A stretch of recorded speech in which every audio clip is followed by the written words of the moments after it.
오늘 이제 아마 보신 분들, 뉴스 보신 분들 알겠지만, 이제 이재명 후보라고 해야 되나요? 대표라고 해야 되나요? 그 세종시로 국회와 이제 그 청와대를 이전하겠다. 임기 중에 중간쯤이라서 보도가 나왔죠.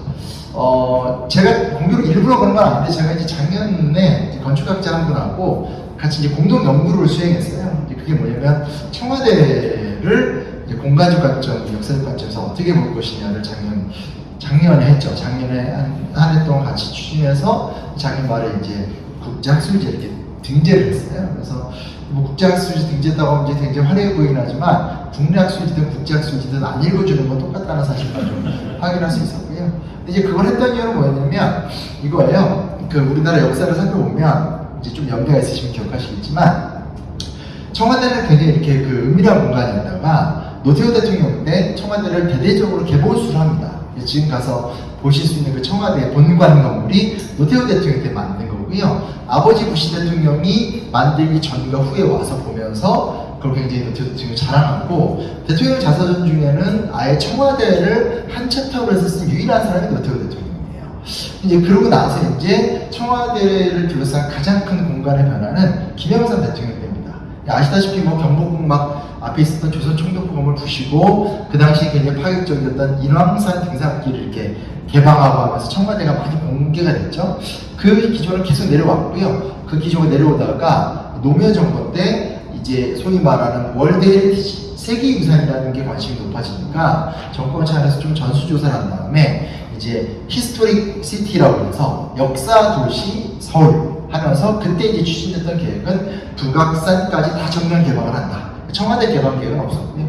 개방한다 했고, 그게 문재인 정권 때 이제 개방이 돼서 된 거죠. 됐어요. 그래서 이게 옛날에 김영삼 정권 때는 개혁의 상징으로서 이제 권위주의 타파로 청와대의 등산로를 개방했다면, 문재인 정권 때 들어오면 목표가 바뀐 거죠. 그리고 이제 예상하지 못했던 이제 윤석열 정권 때 청와대가 전면 개방이 되면서 상황이 확 바뀌었죠. 가보셨나요? 초창기 때 가보신 분도 모르겠는데, 지금은 모르겠는데, 작년에 저는 이제 사실은 개방 전에 여러 번 갔습니다. 제가 그때 이제 뭐 방송도 그걸로 하고 막 이런 바람에 좀 아무도 없는 데서 이렇게 특권을 들어가면서 이렇게 막 못 들어간다 다 들어가고, 근데 하나씩 뭐 별건 없다. 이 마룻바닥에 우리 집 마룻바닥이랑 똑같더라고요. 했는데, 이제 그랬죠. 이제 작년에 이제 건축학 교수님과 같이 이제 작업을 할 때 가보니까, 본관 건물에 충무실과 세종실이 커요. 거기서 전시를 하는데, 전시 뭐 한 줄 아세요? 그 당시 전시를 뭘 했냐면, 대통령 내외가 해외 순방 때 다른 나라 가면 선물 받잖아요. 그 선물 전시를 했었어요. 그리고 큰 비싼 디지털 화면에서 계속 이제 윤석열 대통령과 이제 김건희 여사가 계속 반복적으로 나오고 있는, 이게 뭐야? 뭐 이런 생각이 든 거죠. 그 좋은 공간과 그 역사성을 가진 곳에서. 그게 이제 논문을 또 쓰게 됐던 배경이기도 한데, 근데 이제 제가 이제 상황이 이렇게 되니까 이제 청와대를 다시 들어와야 된다 뭐 이런 말이 많았잖아요. 그래서 이제 그것도 섞여서 이렇게 SNS 제가 이제 이거 들어오면 안 된다. 하나 더 말씀드리면, 원래 그래서 청와대를 문화재청이 관리하기로 했었어요. 왜냐면 거기가 고려시대 궁지랑 조선시대 궁지가 있기 때문에 땅을 다 파야 돼요. 문화재청, 지금 국가유산청이죠. 하려고 했는데 정확한 이유는 모르지만 갑자기 이게 문체부 이관으로 넘어가게 되고, 현재 청와대 재단이 별도로 있어요. 청와대 재단이 뭘 하는지는 아무도 몰라요. 왜냐면 하는 게 없으니까. 그래서 가보면 실제로 이제 뭐 그렇게 쉽게 말하면 굿즈가 파는 것도 아니야, 뭐 거기 가서 차를 마시거나 밥을 먹는 것도 아니야, 그냥 이렇게 평범 회행하게 이렇게 돌아보게 되는 거죠. 아무튼 그래서 이번에 이제 글을 올렸어요. 그래서 이거 이렇게 하면 안 되고, 저는 이제 청와대 말고 세종시로 갔으면 좋겠고, 여기 이렇게 만들어주면 좋겠다. 그러니까 논문에서 했던 얘기 했죠. 그랬더니 이제 댓글이 딱 하나가 달렸죠. 이렇게 청와대에 다시 들어오는 게 낫다 하면서 이렇게 약간 이렇게 어떤 특정 지지그룹의 입장을 받았어요. 그래서 되게 불쾌했는데, 저 이제 공식적으로 댓글을 안 본다고 해놓고 이렇게 거의 댓글을 좀 신경 안 쓰지만 이제 그런 기분이 안 좋거든요. 근데 그때 제가 느꼈던 건 뭐냐면, 어떤 상황이 생기면 그 상황에 대해서 정치가가 A라고 얘기할 때 그 정치가를 지지하는 건 좋지만, 국민이 A, B, C까지 같이 생각해도 좋겠다. 이게 아마 제가 이 책을 쓰게 된 목표인 것 같아요. 그러니까 청와대도 마찬가지예요. 당연히 돌아올 수 있어요. 뭐 제가 여기서 돌아오면 안 된다고 해서 차기 대통령이 10년만에 말아 들어서 이런 거 없잖아요. 근데 중요한 건 제가 왜 그랬냐면, 북악산 개방까지는 이게 계획된 거였고, 그리고 여기서 제가 굳이 노태우 김영삼을 말씀드린 건 여야의 정쟁적 아젠다가 아니라 한국의 여야 상관없이 계속 소위 말하는 경복궁을 복원하는 사업의 이면 사업으로서 그 일대가 하나하나 개방이 되면서 그게 한국의 민주주의의 발전과 딱딱 맞아떨어졌거든요. 그런 역사성을 가진 데가 사실 현재 청와대밖에 없어요. 그렇게 됐는데 윤석열 대통령이 이제 파격적으로 개방을 했으니 그럼 이제 이 공간을 어떻게 할 거냐. 그래서 이제 여러 이제 글을 썼던 거죠. 그래서 제가 뭐 썼던 얘기 중에 예를 들면 이런 게 있죠. 뭐 민주주의 박물관을 만든다라든지 대통령 박물관을 만들자. 근데 지금 되게 웃긴 게 대통령 사진이 쭉 붙어 있는데 보시면 쫓겨난 대통령 그리고 총 맞아 죽은 대통령 탄핵당한 대통령인데 그냥 쫙 붙여놓잖아요. 사실 그것도 문제가 있거든요. 그러니까 무슨 얘기냐면 우리가 예를 들어서 군함도 얘기도 나오지만 그것이 일본의 메이지 유신 때 산업유산으로서의 가치는 있어요. 그걸 부정할 수는 없어요. 만약에 그런 식으로 산업유산을 다 없는 기준을 갖고 하면 유럽에 있는 세계유산 중에 절반은 다 없어져야 돼요. 근데 어떻게 하냐? 부정적 세계유산의 내용을 같이 병기를 하죠. 이곳이 이런 산업적 성과가 있었지만 이러이러한 게 있었다 라고 하는데 가보시는 분들 알겠지만 그냥 얼굴만 쭉 걸려있고 끝이잖아요. 그렇죠? 홈페이지 들어가봐도 뭐 그런 경우고. 그래서 이제 제가 이제 그때 뭐 제안했던 거는 앞에 대한민국 역사박물관도 있고 서울 역사박물관도 있으니까 뭐 민주주의 박물관을 만들어서 이렇게 연결시키고 많이 제안을 했었어요. 근데 오늘 얘기의 핵심은 아니지만 제가 드리고 싶은 말씀은 그런 것 같아요. 결국은 정치인들은 자신의 정치적 일정을 소화를 바꾸거든요. 충분히 바쁘는 과정이고 그들에게 새로운 창조성을 부여할 수 있는 건 국민들의 여러 생각이 아닐까. 그런 얘기를 계속 해나가고 만들어 나갈 때 한 발 더 나갈 수 있지 않을까. 그런 얘기였고요. 그래서 오늘 지금 이재명 후보께서 아주 좋은 공약을 발표해서 또 이제 SNS에 올린다든지 막 주변에 막 어디서 알릴 수 있는 방법이 없을까? 기가 막힌 논문이 되어버리면서 혼자 열심히 하고 있습니다. 자, 그래서 지금 제목을 항상 책 나오면 사람들이 물어보는데 소설가 분들은 제목도 다 소설가가 정하신대요. 하지만 소설가를 제외한 다른 분야의 저자들은 책 제목은 직접 결정합니다. 왜냐? 원고를 내주는 것도 감사하지 않아서 마케터들이 자기들 책 팔아먹으려고 이런 자극적인 제목을 줬고요. 원래 저는 이렇게 자극적인 제목을 넣을 줄 몰랐습니다. 같은 사람이고요. 오늘 이렇게 화장도 안 입고 왔습니다. 들어가서 얘기했습니다. 제가 이번 사건을 느꼈던 거는 뭐였냐면 역사책을 다시 써야 되겠다는 생각이 있어요.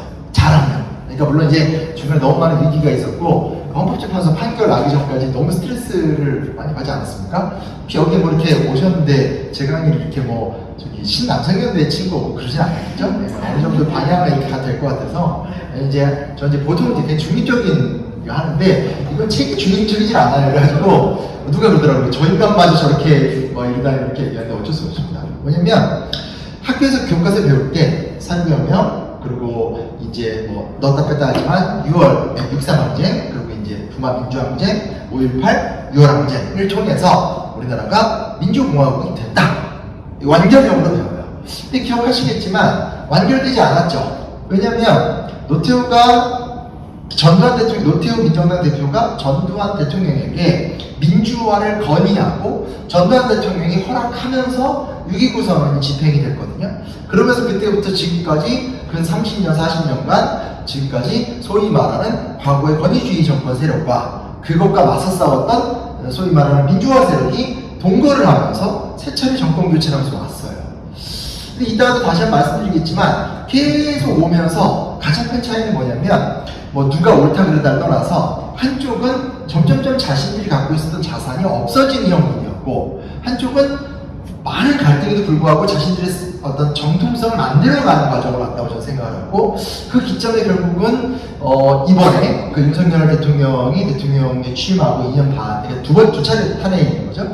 되면서 더 이상 과연 이 소위 말하는 보수라고 불리는 집단이 앞으로 계속 영속성을 발휘할 수 있을까? 정치적으로, 사회적으로. 그러니까 한계에 왔다고 생각하거든요. 만약에 이것이 정말 끝이다.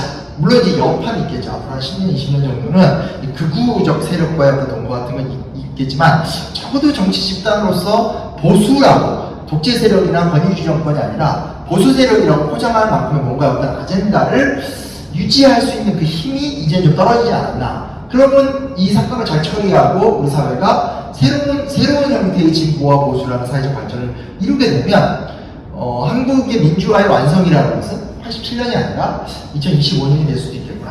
역사는 이제 우리가 이제 지나간 것 갖고 얘기하지만 일어나는 것 갖고 얘기를 못 하잖아요. 그런 의미에서 저는 다시 그냥 이런 거 막 찾아봤었어요. 중요한 건 이거죠. 그분은 보수가 될 것인가. 책에다도 써놨지만 책에 특히 앞에 이제 박정희 이승만에 대해서 많이 썼는데 보수는 되게 쉽게 정치를 해놨어요.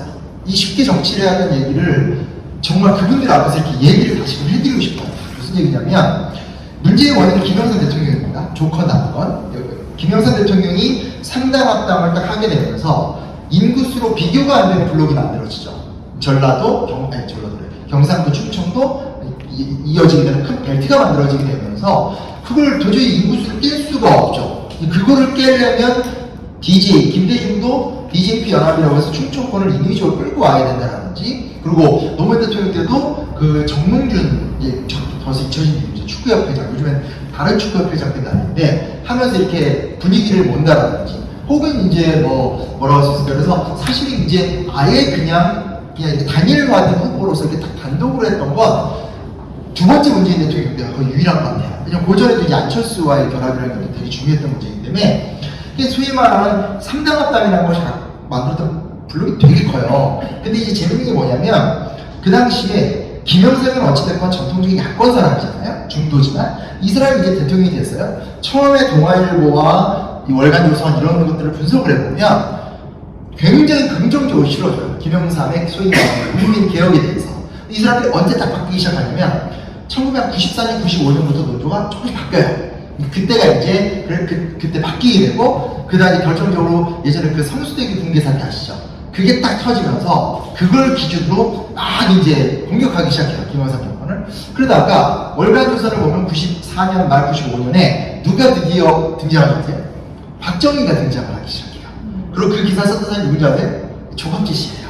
사실 제가 이번에 정말 너무 냉정하게 얘기하는 건데, 조갑재 씨랑 저기 누구죠? 정규재 씨가 이게 되게 재밌는 게, 제가 어느 순간부터 두 분이 나오는 걸 계속 보고 있더라고요. 그래서 절대 안 보는 분이 하면서 보고 있는데, 사실 두 분이 먼저 사과하셔야 돼요. 왜냐면 자기들이 이 사람들을 미친놈이라고 그러지만 이 소위 말하는 박정희 이승만 신화의 레토릭을 만든 사람이 바로 조갑재 씨예요. 그래서 이걸 제가 되게 정확히 아는 건, 제가 개인적으로 학자로서 연구하는 현대사 분과가 딱 80년대예요. 여기는 제가 거의 모든 신문을 다 거의 약간 광적으로 이렇게 자료를 수집하고 이런 스타일인데, 보다 보면 계속 이제 박정희 연재를 해나가고, 제일 처음에는 너무 박정희에 대한 이미지가 안 좋으니까 그냥 뭐 이런 거 있죠. 5.16 비사. 약간 이렇게 그때 이런 일이 있었지 하다가 요게 한 1년 정도 지나니까 또 이제 그만큼 김영삼 대통령의 지지율이 떨어지기 시작을 하니까 논조가 싹 바뀌어요. 그리고 이제 박정희를 좋게 얘기하다가 96년, 97년 되면 드디어 이승만 얘기가 조금 나왔고, 조선일보 신문에서는 그 내무전의 침을 뱉어라라는 연재에 이어서 국부 이승만의 나라 만들기라는 게 연재가 되는 거예요. 그래서 사실은 이 소위 말하는 90년대 중반 이후에 이 김영삼의 개혁이 역사 바로 세우기, 신군부 구속, 굉장히 생각했던 것보다 큰 거죠. 이게 커지니까 이제 보수 내부의 반발로서 이 조갑재를 중심으로 해서 조선일보가 그런 아젠다를 만들어요. 여기서 결정적 사건이 뭐냐면, 거기서 김영삼 대통령이 만약에 국가운영을 잘했으면 문제가 안 생길 수 있었고, 혹은 그게 보수다라고 생각할 수 있는데, 여러분 잘 알다시피 외환위기가 터지게 되죠. IMF가 터지게 되죠. 저는 외환위기의 피해는 전혀 없었습니다. 왜냐면 이게 좀 어느 정도 살아야지 피해가 있는데, 저희 집은 제가 표현하고 이렇게 이끼 같은 집이어서 너무 가난해서 폭풍에 부러지는 건 나뭇가지지 이끼가 부러지지 않아서, 저는 외환위기에 대한 아무 고통이 없이 이렇게 그냥 그때 그전에도 어려웠고 그 이후에도 어렵고, 그래서 저희 아버지랑 작년 돌아가신 아버지랑 얘기를 하면 외환위기에 대한 추억은 저희 없어요. 왜냐면 그 전에도 힘들어서 오히려 외환위기 이후에 저희 지금 좀 나아진 것 같아가지고. 여기 갑자기 마이크 꺼지네요. 얘들 외환위기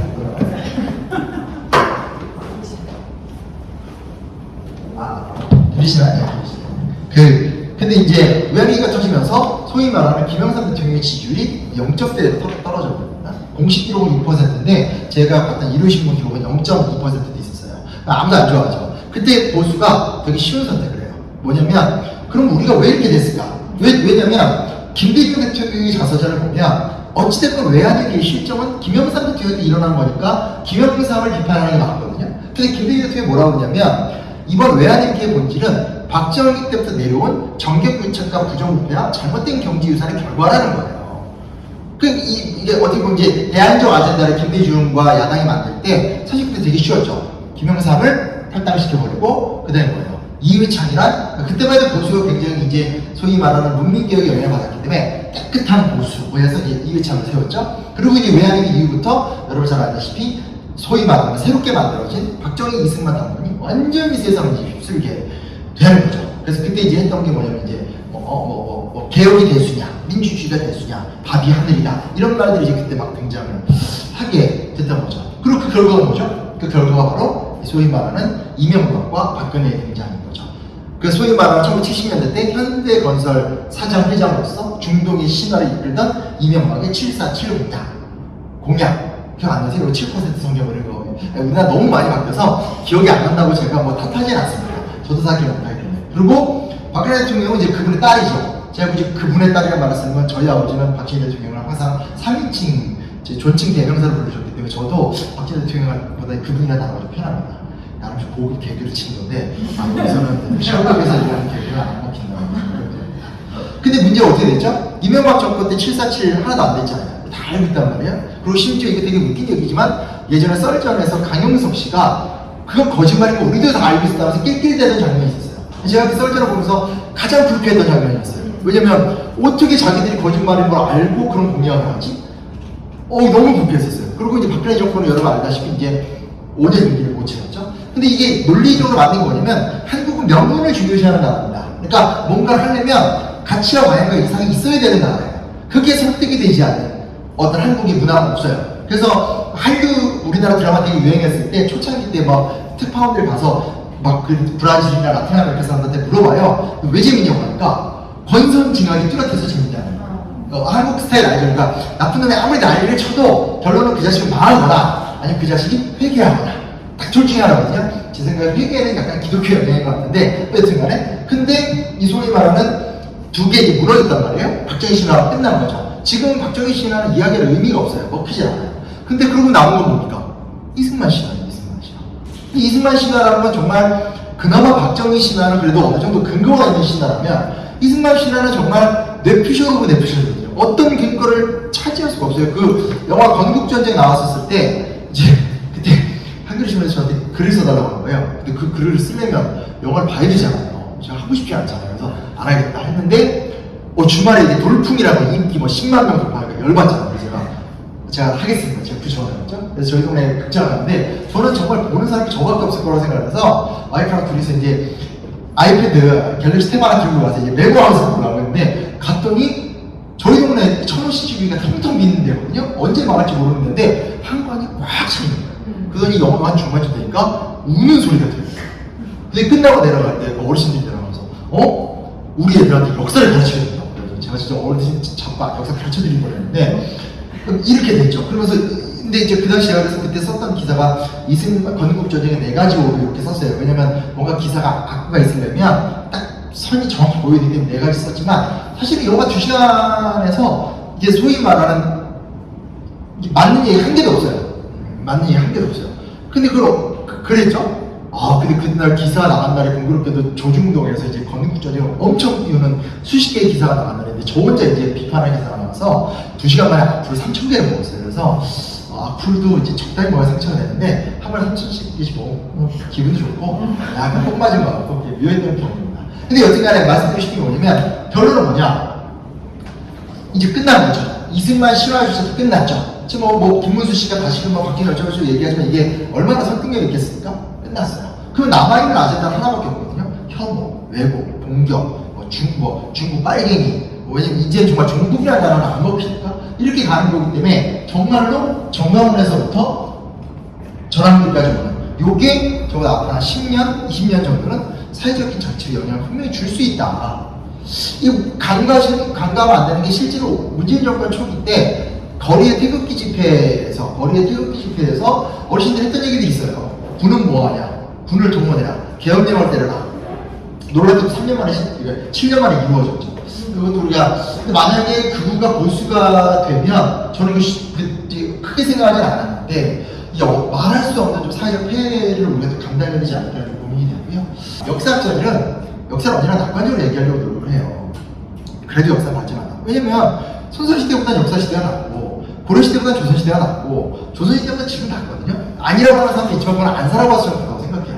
지금 여기 오신 분이 압도적으로 여성분들이 많은데 조선시대 같으면 여성분들 못 오세요. 그리고 아마 저도 그때는 뭐 일반 평민 아니었겠습니까? 그러니까 학문도 못하는데 농사나 짓고 있을 거예요. 사회가 발전하죠. 근데 전반적인 역사는 발전할지 모르겠지만 이게 사실 좀 우리 한국인들이 놓치는 게 뭐냐면 한중일은 아주 예외적으로 단일한 집단과 단일한 민족이 장기간 문명을 건설시킨 지구상의 특이한 지역이에요. 근데 그게 이제 지정학적인 특징 때문에 그런 건데 우리가 아니라 유럽이나 중앙아시아나 이런 데로 가면 큰 번성을 누렸다가 사라지는 나라들, 사라지는 민족은 되게 많아요.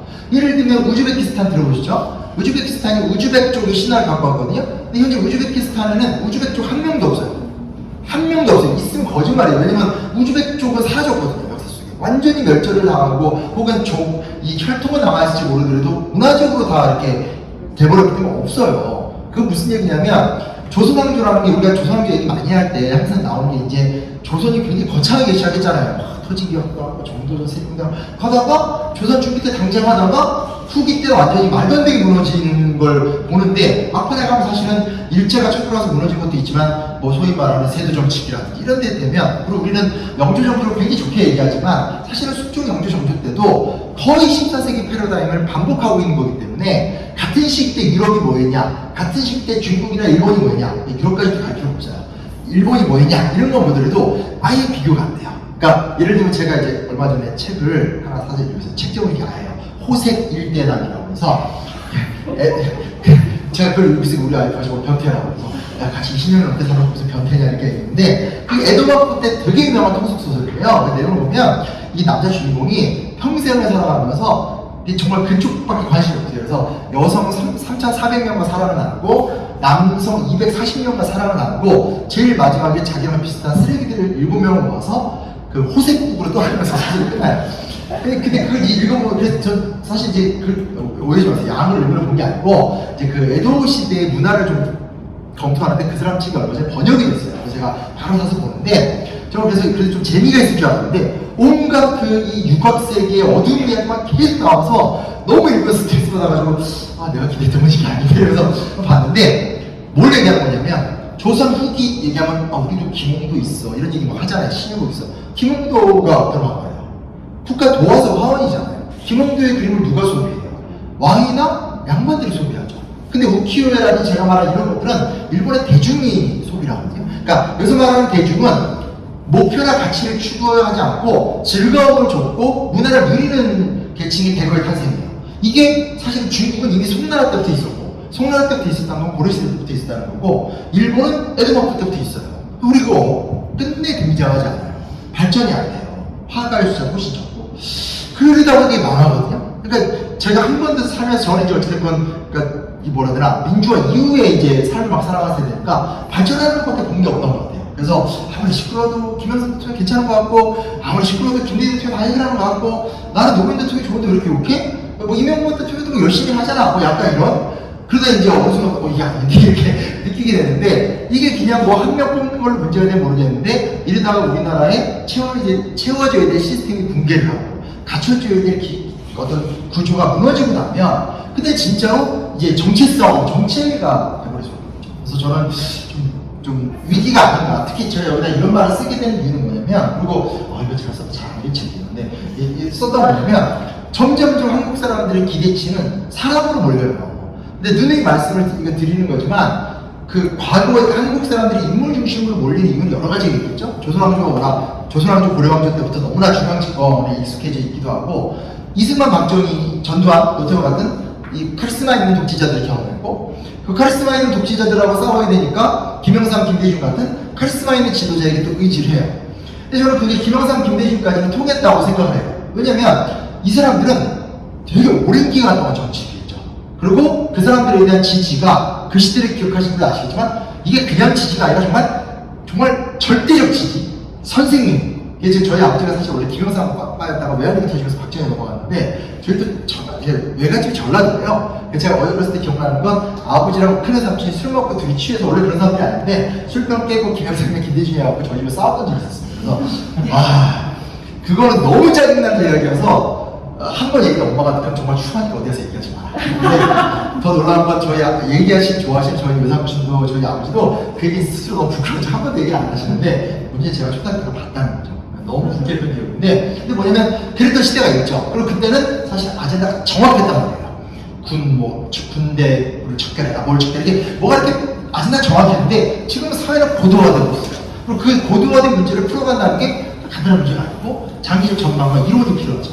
근데 지금 배출되는 정치인들은 그 정도의 카리스마와 그 정도의 지지도와 그걸 할 수가 없어요. 문제는 그 사람이 정말 김대중, 김영삼 같은 지지도와 인기가 있더라도 사회 구조 자체가 한 명을 뽑는 걸로 바뀔 수 있는 구조가 아니라는 거죠. 옛날에 경부고속도로 놀 때 보면 박정희 대통령 논다고 하니까 정말 순진한 시골에 많은 사람들은 자기 토지 막 그냥 기부하고 그랬어요. 그리고 그 당시 나눠줬던 채비지 가격을 보면 막 토지 한 평당 너무나 완전 거의 공짜로도 하고, 왜? 산 순박하니까. 아직 투기 문화가 없거든요.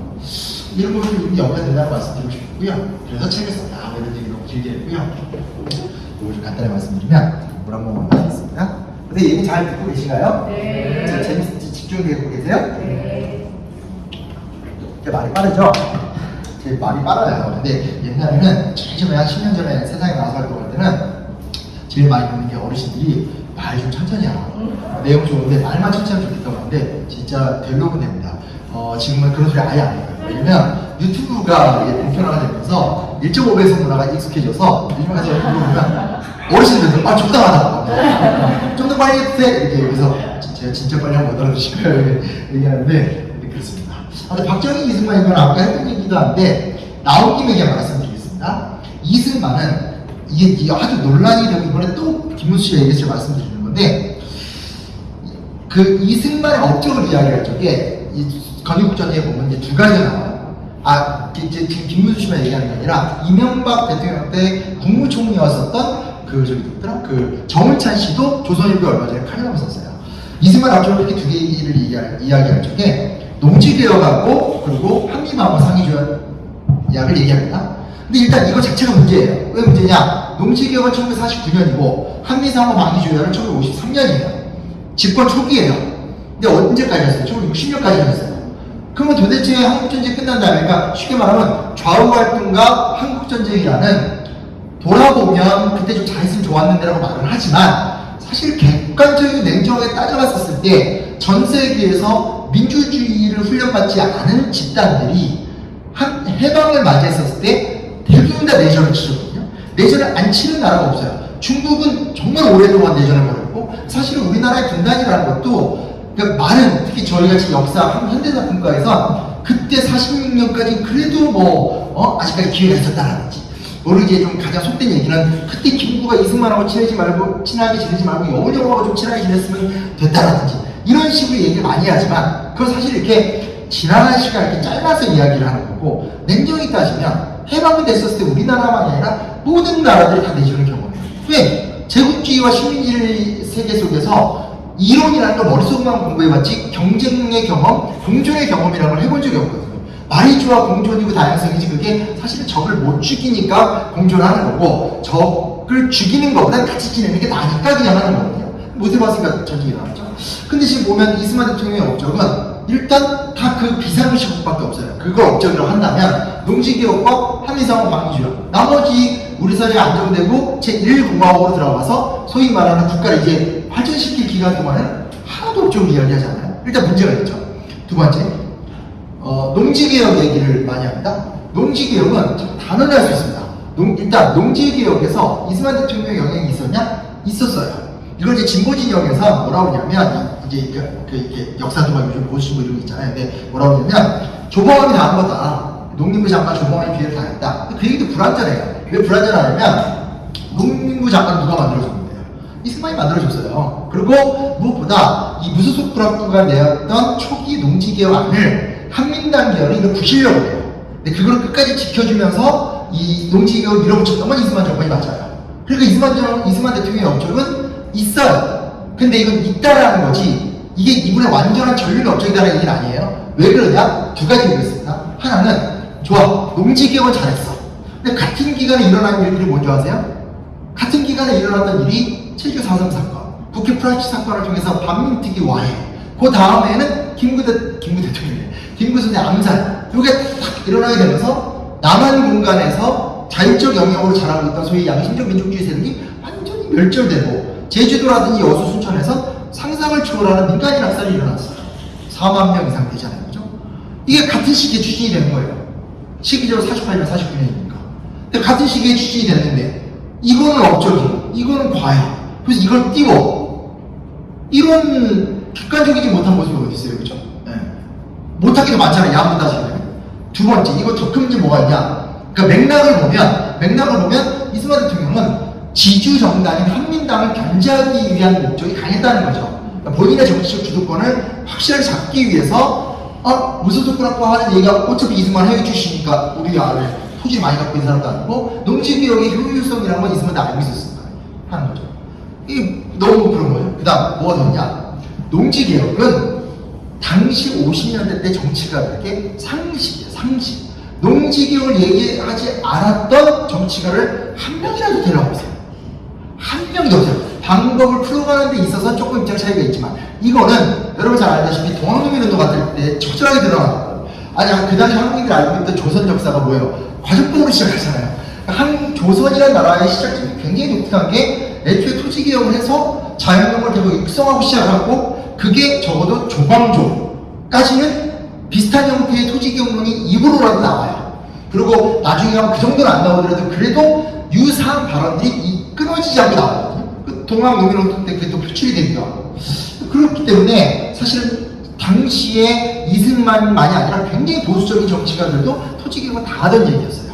그래서 그때는 토지개혁이라는 말을 쓰지 않고 균등경제론이라는 말을 썼어요.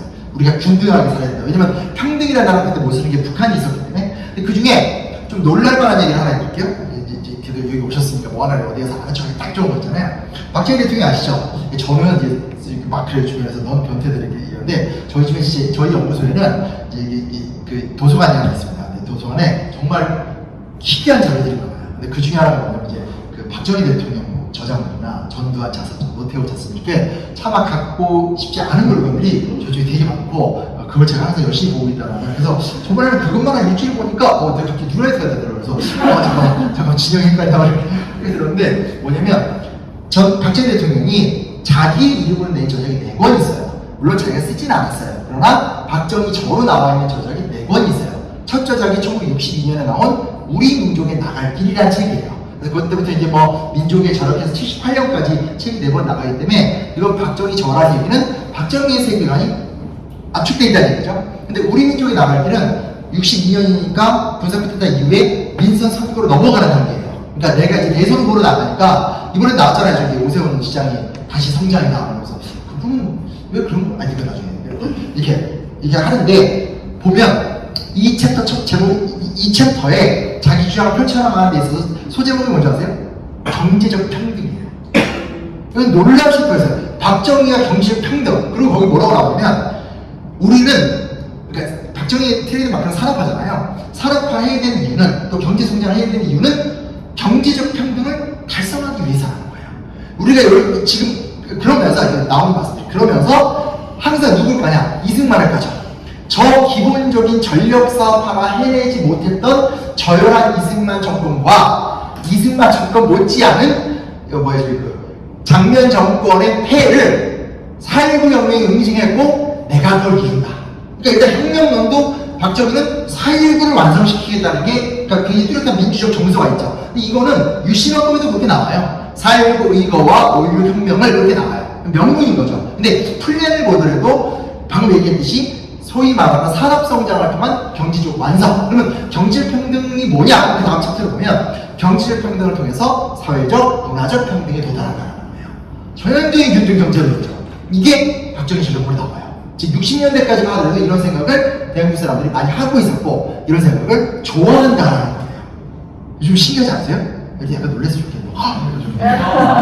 이제 이렇게 아시죠? 저 예능에도 많이 나와서 이게 저 심지어 엄숙한 대학원 세미나에서도 저 혼자 농담 치는 스타일이라서 밝았으면 좋겠습니다. 이게 악당과 싸우려면 웃으면서 저걸 처리해야 되기 때문에 너무 심각해지실 필요 없어요. 이게 막 땀 내면 힘들어요. 제가 얼마 전에 제가 이제 김민아 씨랑 친해서 초청해 주셔서 그 단독 콘서트를 태어나 처음으로 이제 가수가 초청해서 갔는데 너무 힘들었어요. 너무 우울해가지고 제가 그 누나의 세계관을 잘 알겠는데 그걸 어쩜 이렇게 공연해. 더 문제는 본인 우울한 건 좋은데 그 광적인 팬들이 그 우울함을 서로 교감하면서 피아노를 보면서 어둠의 기가 이렇게 와 악마가 있다면 여기서 나올 것이다. 그래서 저는 전혀 화이트한 사람입니다. 아무튼 근데 뭐냐? 그게 박정희 책에 나와요. 그러니까 무슨 얘기냐? 균등 경제, 농지계획 이건 당시의 상식이에요. 나온 김에 슬쩍 덧붙이면 정말 놀라운 게 현재 박정희 대통령 기념사업회라는 게 있고 박정희 대통령이 나온 책은 이게 그 북한 혼용체예요. 한글로 풀었었어요. 근데 한글로 옮기면 되는 걸 풀어쓰기라고 써있으니까 이상하죠. 제가 찾아봤더니 야 대단한 사람이에요. 보통 기념사업회는 더 정확한 사료를 이렇게 표현하기 위해서 각줄을 달고 이렇게 하는데 여기는 자기들에게 안 맞으면 지워요. 그래서 경제적 평등이 없고 제가 말했던 이런 내용이 없어요. 놀랍지 않으세요? 이게 무슨 기념사업? 그래서 제가 흔히 말씀드리지만 김문수 후보님도 좋고 저기 지키고 있는 말 말하면 되나? 저기 어디죠? 박정희 기념사업 좀 부르세요. 굉장히 저는 역사하는 사람, 정치하는 사람이 아니기 때문에 제가 잘 설명해 드릴게요. 정신 좀 차리셔야 돼요. 그래서 정말 놀랐었어요. 그래서 야 어떻게 기념사업회가 자기가 존경하는 사람의 기록을 더 심화시킬 생각을 하지 않고 그걸 어떻게 저렇게 멋대로 난도질을 하나. 근데 웃긴 게 이제 그래놓고 영인본도 또 팔고 있어서 그 이제 영인본 옛날 거 그대로 한 거. 비교해 보시면 되는데 만약에 진짜 관심 있으시면 그 우리 민족의 나가기 같은 게 영인본 북한 홍역지로 지금 팔아요. 보시면 되는데 추천하고 싶지 않고 그렇습니다. 그래서 아직 읽다 보면 우리 회사랑 정치랑 많이 다르다는 거. 그래서 농지개혁이라는 얘기를 자꾸 어떤 그 이승만 하나의 업적으로 몰고 가는 건 너무 의미가 없다. 한미성과 방위조약은 더 설명할 거 없죠. 한국전쟁이 끝나는 상태였었고 그 상황 속에서 가장 큰 문제가 뭡니까? 우리가 계속 지금 중국을 빼놓고 사유를 하는데 한국에 가장 영향을 주는 나라는 중국이에요. 그걸 지금 다시 그 영향을 미치고 있는 건데 1949년에 내전에서 어떻게 이겼잖아요. 이제 전향한 경찰들이긴 전향한 빨치산들이긴 한데 전향한 좌익그룹이긴 한데 제주 4.3 보고서 같은 걸 보면 이들이 왜 그러니까 제주 4.3이고 시작점에서 좌익국이 있었잖아요. 그 좌익 세력들을 잡아서 취재한 문서를 보면 중국에서 곧 국민당이 망할 걸 알고 우리도 좀 있으면 이제 북한에서 우리가 내려오기 때문에 해방이 되는 게 우리가 먼저 이런 말이 나와요. 그러니까 무슨 얘기냐면 그리고 실제로 그것만이 아니라 중국에서 국공내전에서 승기를 잡으니까 북한의 김일성이나 박헌영도 스타일을 적극적으로 설득할 수 있었던 배경이기도 하거든요. 그리고 여러분 잘 알다시피 일본이 극우화가 되는 걸 미국이 용인한 것도 이제 소위 말하는 중국이 빨개지니까 방위선이 필요하니까 일본의 보수화를 그냥 용인해 준 거거든요. 뭐 여튼 제가 그게 갑자기 왜 흥분해서 했죠? 지금 중국이 나오니까 이래로 제가 약간 나이가 좀 들어가니까 드디어 우리 아빠를 제가 뭐라고 했던 똑같은 증세가 저한테 내가 뭐라고 했지? 그래서 깜빡하면서 제가 작년에 아버 돌아가신 다음에 혼자 아버지 생각 많이 하거든요. 근데 평소에 저한테 잘해준 게 없어요. 근데 이럴 때 이제 혼자 투덜댈 때 모르겠어요. 아유 슬퍼요. 자 여튼간에 이제 그런 상황이었기 때문에 미국 입장에서는 뭔가 새로운 방위 라인을 만들어야 돼요. 왜냐면 44년에 장제스와 처칠과 스탈린과 루스벨트가 합의한 게 아시아 문제는 미국과 일본을 배제하고 중국을 파트너로 삼고 미국과 소련이 핵심 중축이 됐는데 중국을 교린으로 삼는 거거든요. 그러니까 무슨 얘기냐면 차세대는 우리 미국이 주도하지만 루스벨트는 소련과 같이 갈 수 있다고 봤어요. 근데 그래서 공산국가잖아요. 그럼 공산국가는 얘들 누가 견제할 것이냐? 장제스의 민족주의 정권이 있는 거죠. 통제된다는 거죠. 근데 그게 깨졌잖아요. 그런 상태에서 전쟁을 미국이 내가도 때문에 올라갔다가 다시 또 밀려 내려오는 상황이 된 상태에서 미국이 방위조약을 체결하지 않고 주한미군을 안 남기고 떠난다? 베트남하고 상황이 전혀 다르잖아요.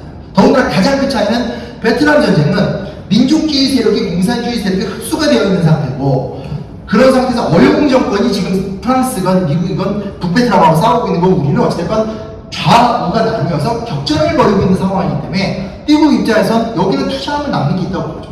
그럼 그게 어떻게 있으면 거죠? 이런 이야기들을 만들고 공주전이 안 보셨죠? 오늘 중간에 그 농지개혁 장면에서 한동훈 씨가 나와요. 근데 이게 무슨 다큐인가 해서 한동훈 씨가 나와서 그 농지개혁을 찬양하는 말이 나와서 깜짝 놀랐는데 이게 말이 안 되는 얘기죠. 그러니까 그런 어떤 근거 없는 이야기들을 갖고 아젠다를 만드니까 나라가 2년 반만에 안정이 나는 거죠. 또 하나는 박정희도 마찬가지예요. 전 이게 더 중요하다고 생각하는데 박정희가 지금 너무 좋은 이미지예요. 그러니까 뭐 좋은 이미지라는 게 이제 나쁘게 만들 이 말을 하는 것이 아니라 생각해 보십시오. 박정희 대통령 기억나시는 분 기억나시겠지만 박정희 대통령이 1990년대까지 이야기 꺼내는 사람이 없었어요. 너무나 부정적인 이미지. 왜? 정경유착, 부정부패. 이것도 너무나 옛날 이야기처럼 보이지만 하나하나 따져보면 온갖 막 이렇게 80년대 들어 나왔던 것도 많고, 전두환 대통령이 스스로 했던 얘기가 뭐예요? 유신의 상처를 내가 치유하겠다. 나는 단임제다. 납득은 안 되시겠지만 어쨌든 심지어 전두환의 명분조차도 박정희였다는 거예요. 그러니까 사실 박정희 대통령에 대한 부정적 이미지가 굉장히 강했는데 보수는 지금 이런 아젠다를 만들었죠. 그리고 이 아젠다가 나름 어찌됐건 산업화를 통해서 한국이 성장한 게 있다 보니까 그 모든 걸 다 이렇게 할 수 없으니까 어느 정도 진보 진영들을 많이 받아들였어요. 실제로 이제 어떤 우리나라의 기초자원, 특히 어떤 이거 또 바뀔 텐데 그냥 한국의 학자들이 문제인 건데 그동안 재벌이 좀 잘했잖아요. NDP한테 밀리기 전까지. 그러니까 사실 꽤 진보적인 경제학자들도 재벌 진짜 나쁘지 않네 이랬었어요. 그것도 되게 참 안주하고 있던 거죠. 근데 어렸을 때 뿐만에 그랬는데 그랬죠. 그러다 보니까 진보 진영도 박정희 대통령에 대해서 그렇게 부정적이지 않았어요. 그러다 보니까 요즘 젊은 애들 있죠. 굉장히 진보적이라고 하는 애들이 쓴 글을 보더라도 60, 70년대는 이상사회예요. 조금 과장하면. 너무너무 좋게 봐요. 60, 70년대가 진짜 이상사회였을까요? 그 간단한 문제가 아니죠. 뭐 다른 것 떠나서 산업화의 부분에서 보더라도 그 말도 안 되는 정경유착이나 부정부패 같은 문제들을 해결하느라고 썼던 시간이 너무 길고 우리 소위 말하는 50 비리 막 이렇게 할 때 보면 상상을 초월한 비리가 쏟아져 나오는데 아니 그럼 전두환이 어느 날 갑자기 뿅 태어나서 자기가 그 비리를 저질렀겠어요? 전두환이란 존재 자체가 박정희에 대해서 길러진 사람인데 앞에서 하고 배웠던 거잖아요. 이때 꼭 나오는 몇 가지 말이 있어요. 첫째, 박정희는 막상 까보니까 그렇게 사죄를 많이 축적을 안 했대. 당연하죠. 전두환은 퇴임을 염두에 두고 있었으니까 5천억에 가까운 정치자금을 모으고 있었던 거고 박정희는 이게 내 나라잖아요. 그러니까 따로 축제할 이유가 없잖아요. 제발 이게 되시죠? 네. 갑자기 열받았어요, 진짜. 이런 걸 논리라고 막 얘기를 하면서 마지막에 뭐 근거에 의거권이 있었고 하면서 뭐 금연하다 이런 얘기는 저는 너무 논리적으로 맥락이 안 맞다고 생각하고 더 큰 문제가 뭐냐? 60년대 박정희의 경제성장에 장점 있었죠. 근데 보세요. 한국의 산업화를 따지게 되면 그럼 80년대 10년 고도성장이나 박정희 대통령이 했습니까? 아니죠. 계속 얘기하고 특히 진보진영 만남 잡고 얘기하는 게 한국 사람들은 이승만 정권과 박정희 정권과 전두환 정권을 연속성으로 생각하는데 사회혁명을 통해서 분절이 돼요. 굉장히 많은 사람이 차단당했고 지배계층이 많이 바뀌어요. 전두환 정권도 마찬가지고 노태우 정권도 마찬가지고 80년대의 성장이 있었죠. 더 중요한 건 민주화 이후의 성장을 따져보십시오. 그러면 이게 다 박정희 때문이에요? 뭐 IT도 박정희 대통령이 만든 거고 뭐 K-팝도 다 박정희 대통령이 만든 거고 이렇게 얘기할 수가 없잖아요. 그러니까 경제의 전반적인 상황 속에서 이승만 대통령과 다르게 박정희 대통령이 어느 정도 역할을 있었다고 할 수 있겠지만 그걸로 한국 경제가 박정희 때문이다. 이렇게 과장되고 무례하고 무모하고 무식한 주장이 어딨습니까? 근데 어쨌든 지금 가장 큰 문제는 이렇게 외쳤던 분들이 있고 지금 이 사단이 났음에도 불구하고 또 정원찬 전 국무총리나 김문수 씨 같은 분들이 또 이 얘기를 해요.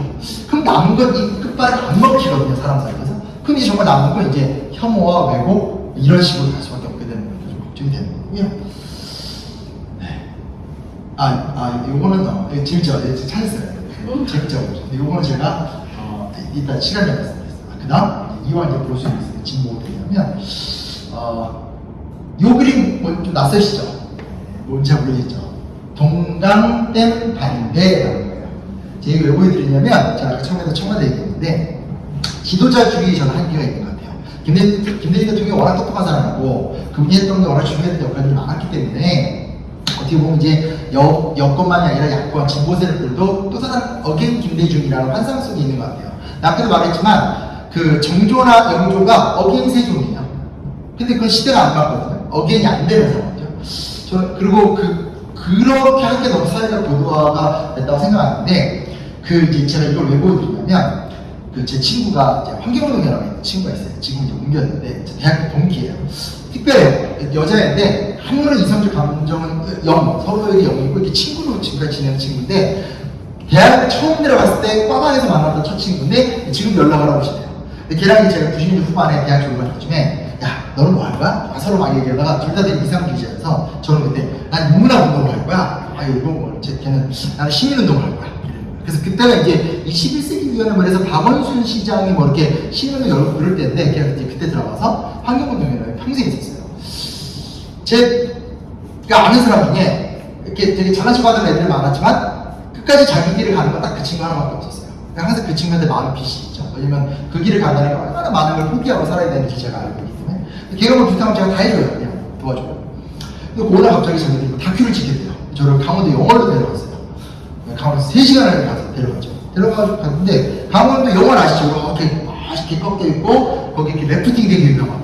근데 거기에 원래 댐을 지으려고 했대요. 수력발전소 댐을 지으려고. 근데 댐을 지으려고 하는데, 그 지역 주민 중에 제가 갔을 때 할아버지죠. 할아버지가 되게 조그만 동네 교회 다니시는데, 그 교회 가서 아침에 다 기도를 하는데, 나름대로 확신이 있으셨대요. 하나님이 만드신 자연세계를 댐 같은 걸 지으면 안 된다.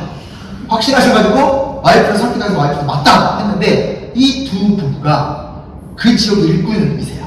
그러니까 이제 시골에 가면 이제 되게 그 공동체심이 강하고 그 지역의 청년회장 하시고 이런 전혀 청년들은 이제 아니시어서 안타까운데, 그런 분이셔서 이분이 완전히 용달차를 몰고 다니면서 지역사회를 다 조직화를 하는 거예요.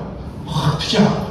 그 상태에서 환경운동연합회 이제 간 만들어진 신생단체로서 여기 와서 막 같이 싸우는 거예요. 그러다가 제가 막 생각하다가, 근데 뭔가 이 사실을 좀 서울 사람들한테 많이 좀 알릴 수 있는 계기가 뭐 있지 않을까 하다가 누가 아이디어를 냈는데 그게 래프팅인 거예요.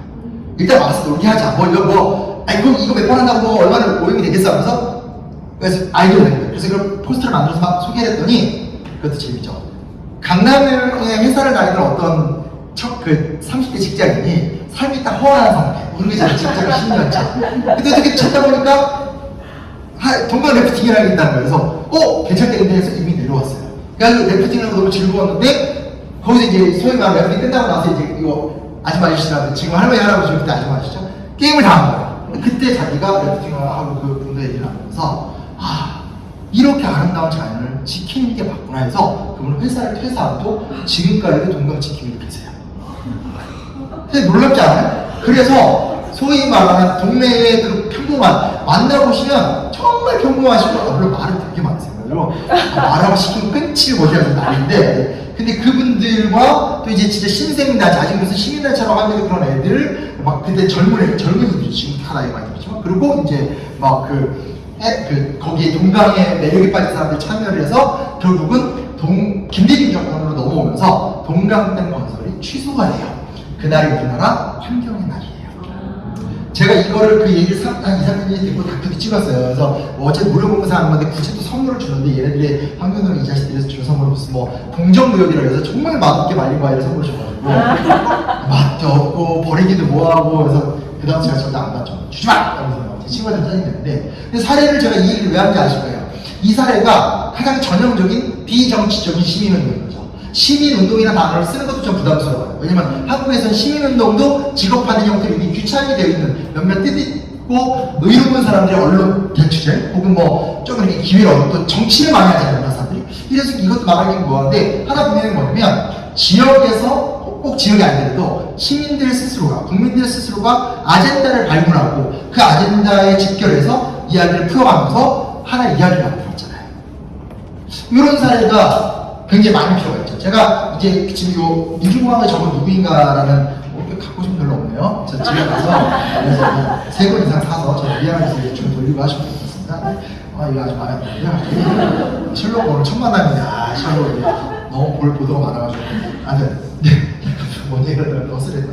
뭐냐면,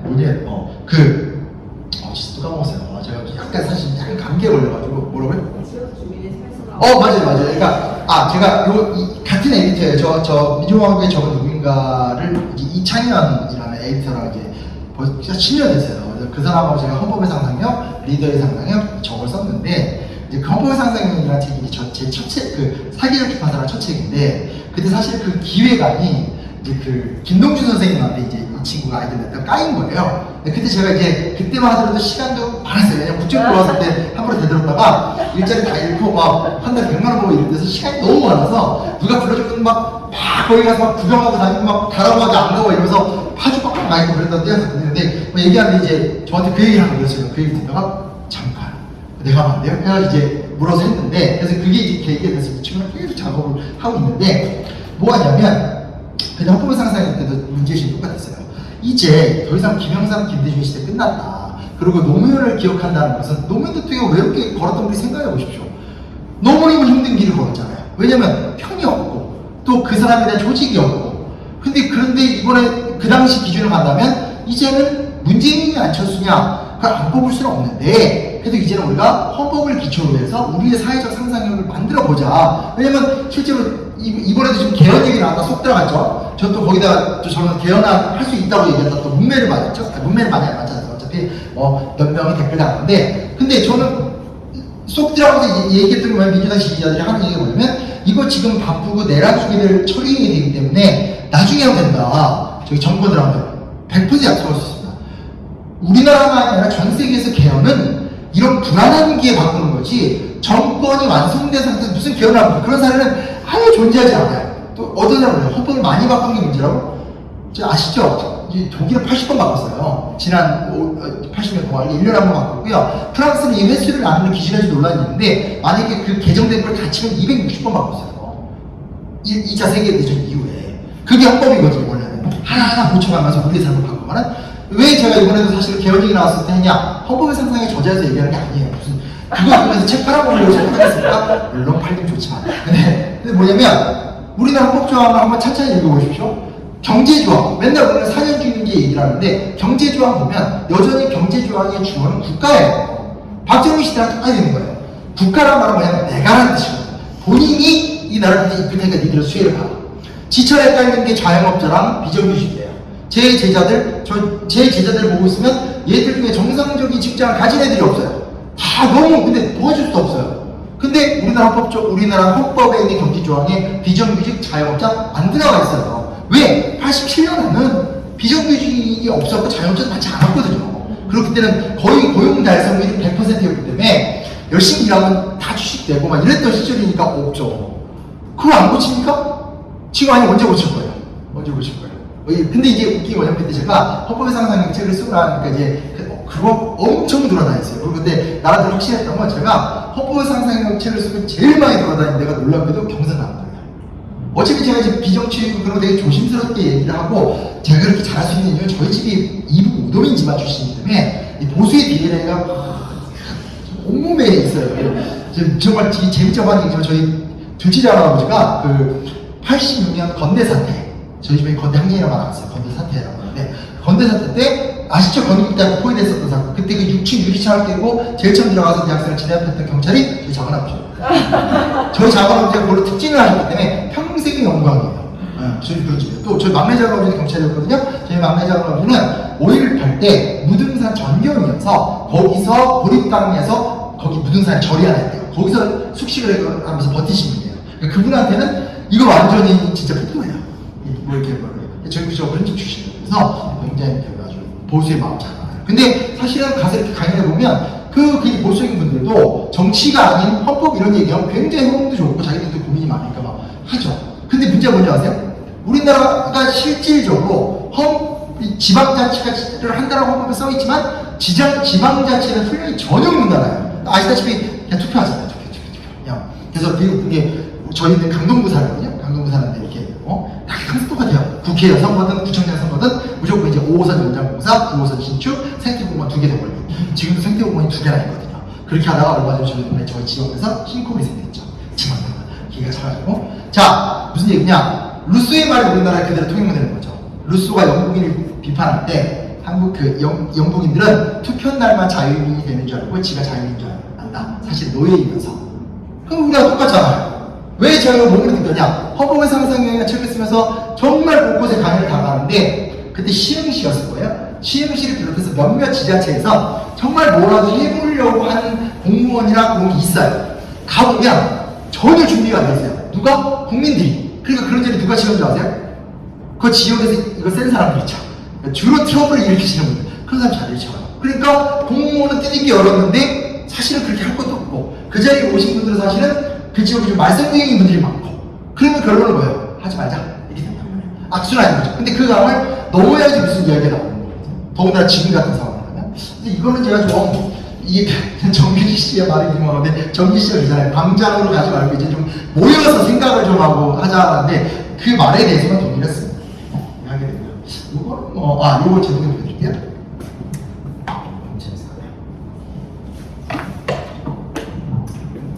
이건 뭐냐면 판결문이에요. 서울고등법원 96도 189가 뭐냐면, 그 전두환 노태우의 그 두 번째 그 서울 고등법원 재판 판결문이에요. 그 두 번째 재판은 뭘 의미하냐면 전두환이 사형에서 무기징역으로, 그리고 노태우가 무기징역에서 더 밑으로 내려가는 판결문이거든요. 이게 A4 150장이에요. 150장이에요. 제가 다 읽어봤어요. 30개 다 합쳐 500장인데 제가 다 읽어봐서 안 돼요. 너무 힘들어요. 글을 너무 써가지고. 다 읽었는데 보다 보면 5.18 당시와 12.10 당시 이 사람들이 얼마나 많은 잘못을 했는가가 다 나와요.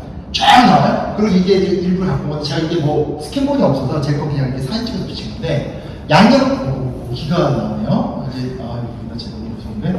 양념인가 나오고 쭉 나와요. 근데 나오는데 보세요. 재밌는 게 나와요. 그러나, 여기 보면 뭐, 불법으로 조성한 막대한 자금으로 사람 문제가 타락한 형태의 정치를 권력을 만들었다. 이렇게 나쁜 얘기가 나온 다음에, 하긴 본데 있다. 12.12 군사반란을 주도해서 한국상의 방법으로 군의 기강을 파괴했고, 5.17 및 5.18 내란을 일으켜서 힘으로 권력을 탈취하면서 많은 사람을 살상하고 군사통치의 종식을 기대하는 국민들에게 큰 상처를 줬으며 불법으로 조성한 막대한 자금으로 사람을 움직여 타락한 형태를 정치의 권력으로 만들었다. 그 죄가 크다고 하지 않을 수 없다. 그럼 어떻게 하면 되죠? 내란죄로 사용하면 되죠. 그걸 잘 썼죠? 정확해요. 그 다음으로 얘기해요. 그러나 대통령 재임 중 2기구 선언을 수용하여 민주회복과 평화적 정권교체의 단서를 여는 것은 늦게나마 국민의 뜻에 순종한 것이다. 그리고 권력의 상실이 곧 죽음을 의미하는 정치 문화로부터 탈피하여 권력을 내놓아도 죽는 일은 없다는 원칙을 확립하는 일은, 이건 이제 단임제 퇴임했잖아요. 그죠? 쿠데타를 응징하는 것에 못지않게 이 시대에 꼭 필요한 일이다. 그리고 여기서 이제 갑자기 삼국지 같은 말이 나옵니다. 자고로 항장은 불살이라 하였으니, 항장은 아니라 전투중에 있는 장수를 얘기합니다. 항장은 불살이라 하였으니 공화를 위하여 강 1등하지 않을 수 없다. 그러니까 무기징역을 깎아주는 거예요. 그 다음 밑에 일부 하는데요. 피고인 노태우는 뭐 쭉 나가면서 수창한 자와 추수한 자 사이에 차이를 두지 않을 수 없으므로 피고인 전두환을 지면서 다시 강 1등한다. 이게 나와요. 이게 제가 왜 갖고 왔냐면, 지금도 이제 우리가 나오잖아요. 검찰 문제, 그리고 사법부 문제, 그리고 그날 이제 누구죠? 그 문영배 판사가 쭉 읽었잖아요. 한 20여 분. 저희가 이제 사실 제 진짜 전공이 이런 거거든요. 이제 대중 사이에서 이런 거의 안 하는데, 사실 이제 항상 이런 거 들었어야 했는데, 이런 걸 보는 입장에서는 20분 동안 옆에서 와이프가 벌써 신났어요. 야, 이 새끼 가는구나. 이러고 있는데, 저는 지금 안 돼. 한국말 좀 잠깐만요. 무슨 말인지 알겠죠? 너무나 지난 오랜 기간 동안에 한국 사회는 소위 말하는 법비라는 말을 쓰잖아요. 이 소위 말하는 법이라는 것이 갖고 있는 기술적 측면을 악용해서 희한한 길을 많이 만들었어요. 하도 우리나라 사회에서 칼슘이트 그 나치를 합리화한 법학자 얘기 많이 하는데, 칼슘이트를 그렇게 많이 얘기하는 게 썩 많이 되지 않지만, 칼슘이트가 했던 말 중에 제가 되게 가슴에 맞는 말이 있어요. 그게 뭐냐면, 법 사이에는 틈이 있다. 아무리 법을 잘 만들어도 그게 안 된다는 거예요. 그리고 제가 요즘에 느끼는 거냐면, 야, 이래서 공자 아닙니까? 나이가 드니까 다시 제가 유교로 돌아가고 있는 것 같은데, 공자 그런 얘기를 하잖아요. 법은 사람을 간악하게 만든다. 그리고 법은 대답이 아니다. 그러니까 법을 만들어 놨더니 법 빠져나갈 구멍으로 사람들이 길을 이용하고 사람들이 더 악해졌다는 거죠. 그러니까 이 공제의 원칙이라는 게 법의 통치가 아니라, 법을 부정하지는 않지만 법과 더불어서 소위 말하는 인과 예의 통치를 이야기하게 되는 건데, 기원전 600년경 사상가의 말이 저는 요즘에 굉장히 화두가 돼요. 그러니까 무슨 얘기냐면, 되게 우리가 좀 진지하게 생각해봐야 될 부분이, 이제 이거 제가 예전에 썼던 책 중에 얘기 갖고 온 건데, 이거 장현석이라는 이름은 누구냐면, 그 예전에 그 5.18 그 이제 기소했었을 때 검찰이 쫙 조사한 다음에 200페이지짜리 보고서를 해요. 쭉 얘기한 다음에 다 규명을 해요. 잘못했는데 성공한 부분은 처벌할 수 없다.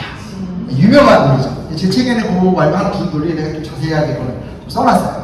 써놨는데, 그거 한 사람이 장현석이에요. 그 사람이. 장현석은 그 이후에 국민의힘 의원을 2번 했어요. 그리고 김기춘은 워낙 유명한 사람이고, 제가 책에서도 썼던 사람이고, 홍준표 본인은 이제 자기가 검사 출신자가 아니라고 얘기하지만, 한 생각 해보십시오. 홍준표, 나경원, 우리나라의 주요 사람들은 대부분 다 법조계의 사람. 이게 되게 희한한 문화예요. 그리고 이 희한한 문화에 대해서 제도적인 개혁도 좀 무조건 나쁘게 보진 않는 건, 어쨌든 간에 이번에 공수처와 검찰의 갈등이 발생했잖아요. 그리고 되게 어리버리하고 유순하게 보이던 오동훈 공수처장이 요즘에 그 회의 나오고 따박따박 발언하면서 여당 의원과 다이다이 말씀 드리는 거 보면서 신기해요. 이게 구조가 세상을 바꾼가? 이런 생각을 하게 됐는데, 그리고 이제 하여튼 옛날에 그 조국 법무부 장관 개혁안도 나왔었고 불안전하긴 하지만 또뭐 최영만 변호사가 이제 항상 나와서 굉장히 비판을 많이 말하는데 사실 제일 무서운 게 뭐냐면 제가 고민하는 건 악마화 그 자체예요. 악마화는 제일 쉬운 방법이에요. 악마화는 그냥 그 집단을 없애면 그만이에요. 근데 단번에 얘기할 수 있거든요. 예를 들면 오늘 우리가 그 이야기 아니지만 과거 역사를 보면 악마화의 화신이 누군지 아세요? 공민왕이에요. 공민왕 아시죠? 공민왕이 23년간 개혁을 시도하면서 얼마나 많은 사람을 죽이지 아세요? 개혁을 위해서, 혹은 자기 권력을 위해서. 근데 하나도 안 바뀌었어요. 근데 되게 웃긴 게 우리가 조선 건국할 때 위화도 회군하고 하니까 사람 되게 많이 죽었을 것 같죠? 조선 건국하면서 죽었던 사람이 그 옛날 사극에 나왔었던 최영이 이민 몰아내면서 죽였던 사람보다 적어요. 그리고 근데 사회가 갑자기 안정이 되죠. 왜 안정이 돼요? 정도전은 바라보는 시각이 다르잖아요. 이 앞에서 있는 요놈들을 죽이는 게 중요한 게 아니라 요놈들이 뿌리를 내릴 수 없는 새로운 제도가 중요하다는 거예요. 과정법의 시스템. 물론 이게 이제 둘 나눌 수는 없다고 생각해요. 왜냐면 공민왕이 먼저 그런 잔혹한 어떤 걸 짓밟기도 했고 그 여론 속에 대한 나름대로 이어진 것도 있지만 여튼 중요한 사실은 뭐냐면 사람을 악마화하거나 조직을 악마화하는 걸로 그 조직이 투명해지는 경우가 없거든요. 그럼 검찰 없앨 거예요? 없앨 수가 없잖아요. 조직을 개편하는 거랑 검찰이 없어진 건 없잖아요. 그건 박근혜 방식과 똑같아요. 세월호 사건이 일어났을 때 해경을 해체합니다. 세상에 그런 황당한 해결책이 어딨어요? 해경을 해체할 수가 없잖아요. 그 바다를 이제 신경 안 써요? 말도 안 되는 얘기가 되는 거죠. 악마화하기 쉬워요. 근데 중요한 사실은 뭐냐면 한국의 법조계의 문제는 이제 굉장히 심각한 수기의 단계로 들어간 것 같아요.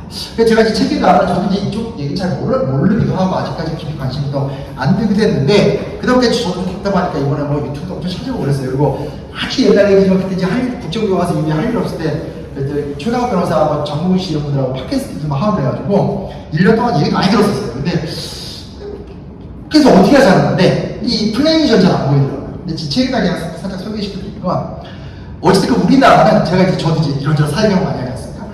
놀라운 건 세상에서 법 공부한 것만큼 진짜 인생 풀리는 건 없다고 저는 생각합니다. 아무리 그 동네가 힘들어도 어디 자리 하나도 다 있어요. 그러니까 제가 예전에 문화예술계 블랙리스트 백수편찬위원회 들어가도 그거는 국가에서 하는 게 아니라 문체 풀려고 조사 사업이었거든요. 거기도 변호사가 20명 들어갔어요. 왜냐면 뭔가의 절차를 할 때 다 법을 검토해봐야 돼요. 다 검토해봐야 돼요. 근데 한국에서 문제 생기는 문제는 아니에요. 한국과 일본이 다른 이유가 뭐냐면 우리나라 법제도는 다 일본에서 영향을 받아요. 일본이 만들고 갔잖아요. 일본에서는 법조계 비리가 거의 없어요. 신기하지 않아요? 한국의 사법체계와 일본의 사법체계가 똑같거든요? 똑같은데 일본에서 문제가 거의 없어요. 이거 할 때 많이 얘기를 뭐 하냐면 일본은 법조계 인사들 중에 정치인이 되는 사람이 거의 없어요. 그게 가장 큰 차이예요. 우리나라는 기본적으로 이건 또 공장이 욕하는 내용인데 수신제가 직국평철하기 때문에 내가 어떤 분야에서 일가를 이뤘다? 그럼 뭐예요? 정치를 해야지. 제 친구들의 제가 이제 5번 친구들 있어요. 걔들의 가장 큰 소망이 뭔지 아세요? 제가 국회의원이에요. 한국 남자들의 머릿속에서 결국은 뭐 국회의원은 돼야지 그게 이제 이신양명하고 놀랬어요.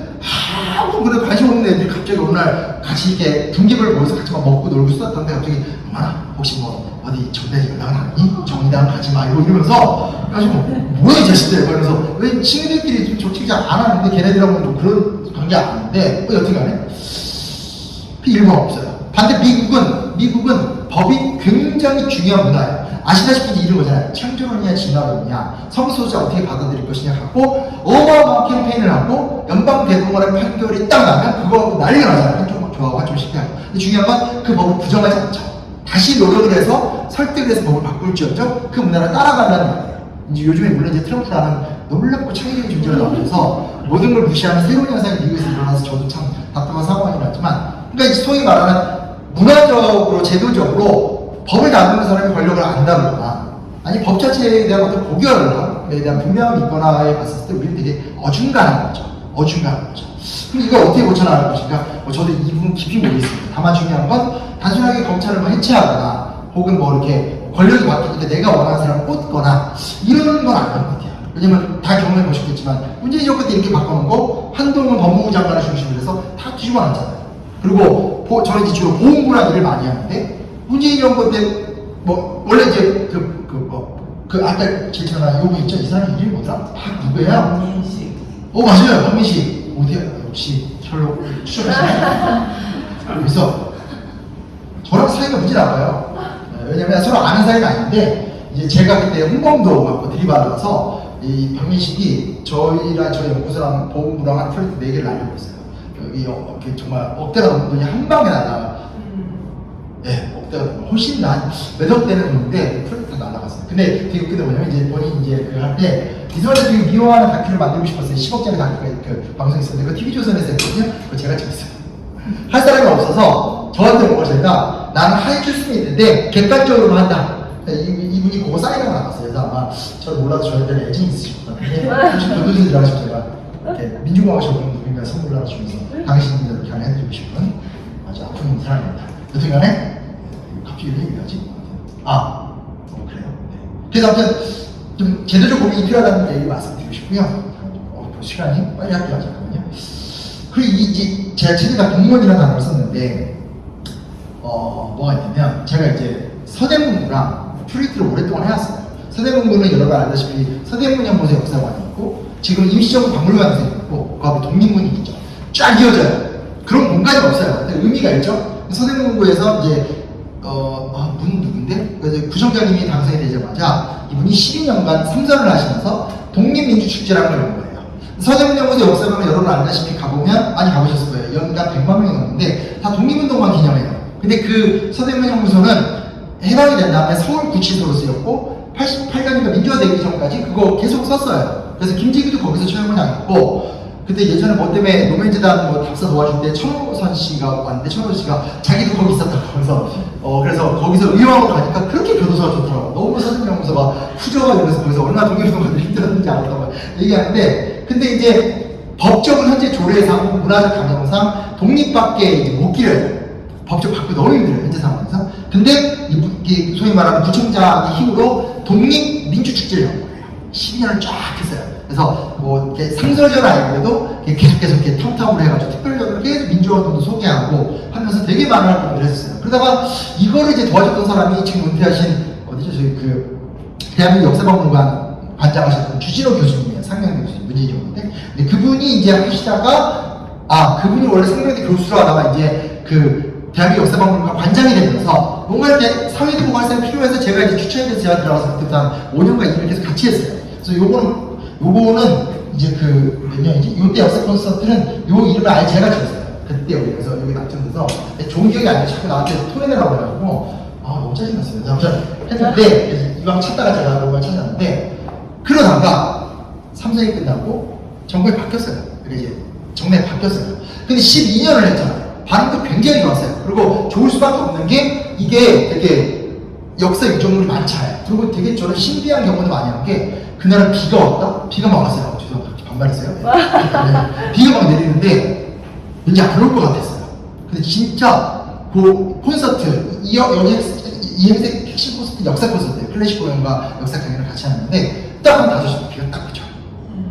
비가 딱 그치고 이제 그 역사 사이에서 이렇게 하는 그 사이에서 굉장히 이게 하다 보면 그냥 막 엉덩이 애국심도 막 올라와요. 막 생기는데 근데 이거 얼마나 저도 보람이 있겠어요. 야 진짜 뭐 너무 힘나고 하고 했는데 딱 바뀌면서 갑자기 제가 또 자문위원이라고 그래요. 독립 페스타로 이름이 바뀌었어요. 민주를 뺀 거예요. 그러더니 이게 자문위원들의 승낙이 있어야 돼요. 법적으로 전화를 해가지고 야 근데 공무원들 태도라고 하죠. 알겠습니다. 선생님 잘 지내세요. 이렇게 상황이 돼서 어떻게 사인 좀 해주세요. 이런 거예요. 그러니까 뭔지 알겠죠? 구청장이 바꿨으니까 바꿀 수밖에 없고 우리 시킨 대로 해야 되니까 자문위원께서 양보해달라. 양보 안 했죠. 열받아서.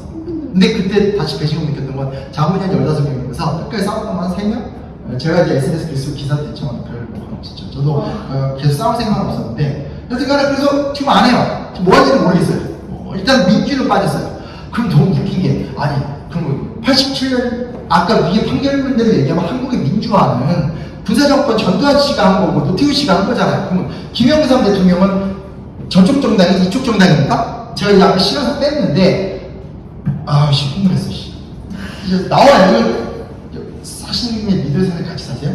보면 하면서 안가처럼 하나에 날리는 거, 경복궁 복원하는 거, 그 다음 이 여기서 잘 보세요. 현직 대통령 추천 사회적 요소 참여 상해화, 5.18 특별 담화를 통한 5.18 민주화운동, 요거보다 더 중요한 게 12.12는 군사쿠데타, 취임 100일 기자회견을 통해 5.16 군사쿠데타, 현직 대통령 추천 100번 김구 묘소 참배, 쭉 임시정부 사람들 국면에 앉아 싹 따른 게 김대중 대통령이 아니라 김영삼 대통령이에요. 김영삼 대통령이 어느 정당이에요? 더불어민주당이에요? 아니죠. 그게 난 이해가 안 가는 거죠, 진짜. 이거 아니, 이게 지금 본인도 선출직으로 지금 구청장 되셨는데, 갑자기 너무 화가 난다. 서울시민대학, 서울시민대학은 여기도 제가 자문을 몇 년 했어요. 거기 이제 강사도 나가고 했었어요.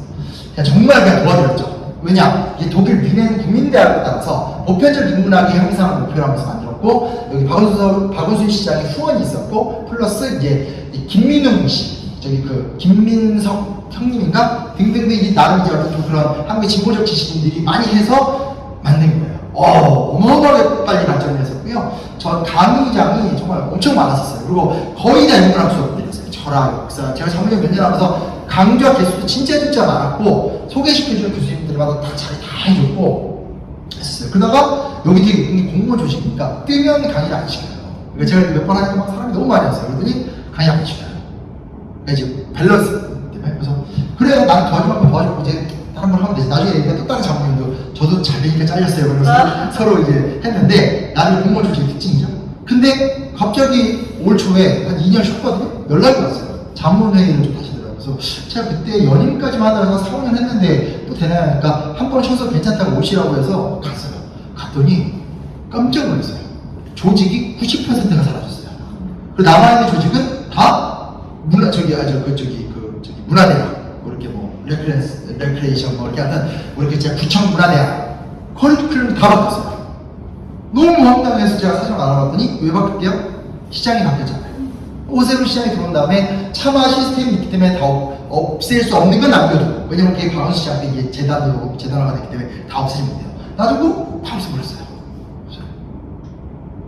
여기서 제가 정치인이면 이러니까 국민의힘 안 됩니다라고 얘기하겠죠. 저는 그거 하는 사람이 아니에요. 제가 말씀드리고 싶은 게 뭐냐면, 행정의 연속성을 지키지 않으면 사회는 무너져요. 얼마 전에 이제 그 노무현 재단의 뭐 이렇게 뭐 연례토론 나오니까 이제 유시민 작가 그쪽 편이니까 계속 얘기하시는 게, 보수와 진보의 경제상을 비교하면 진보 때 훨씬 좋다 얘기해요.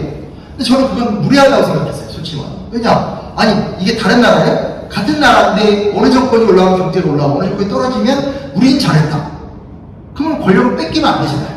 이런 식의 화법은 좀 싫어요. 얼마 전에 보니까 이게 살짝 넘어가 보는데, 우리가 잘하고 있던 나라 넘어가다 이렇게 망가뜨렸다 얘기하는데, 저는 그거는 좀 올바른 표현 같지 않아요. 올바른 표현 같지 않아요. 근데 제가 무슨 지금 유심 작가를 비판하려 얘기하는 게 아니라, 보세요. 한국의 공무원은 원래 숫자가 적었어요.